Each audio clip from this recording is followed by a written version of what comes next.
La pollution plastique est un véritable fléau environnemental et social qui fait porter un risque important aux écosystèmes et également à la santé de l'homme. Qui n'a pas vu les documentaires sur ce 7e continent plastique qui flotte dans les océans, éventuellement croiser des granulés plastiques sur les plages?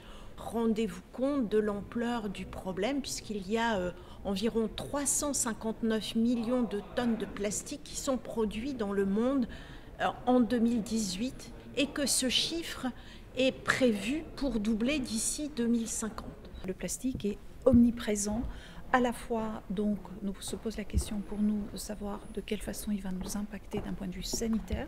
Et cela commence à être de plus en plus visible et, je dirais même, prouvé par des études nombreuses qui sont faites dans ce domaine-là. Et d'un point de vue environnemental, depuis des années. Et je crois qu'aujourd'hui, le Sénat s'est saisi de ce sujet-là à travers cette PPL et c'est une bonne chose.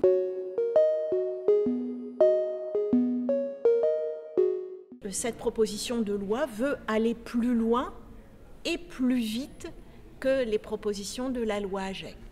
Souvent, au moins à 2 reprises, elle reprend des propositions qui avaient été votées au Sénat, mais qui avaient été amoindries ou transformées à l'Assemblée nationale. Donc c'est vrai pour les questions de fuite des granulés plastiques et c'est vrai également pour les microbilles dans les détergents.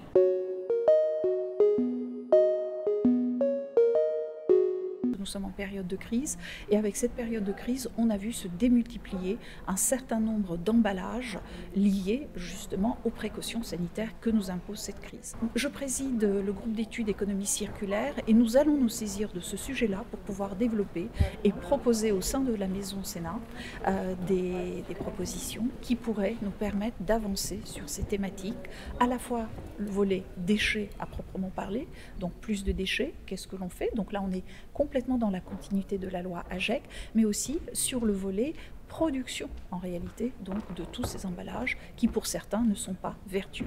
Maintenant, les collectivités locales retrouvent des emballages abandonnés dans la nature et ont des masses de déchets beaucoup plus importantes qu'avant à gérer.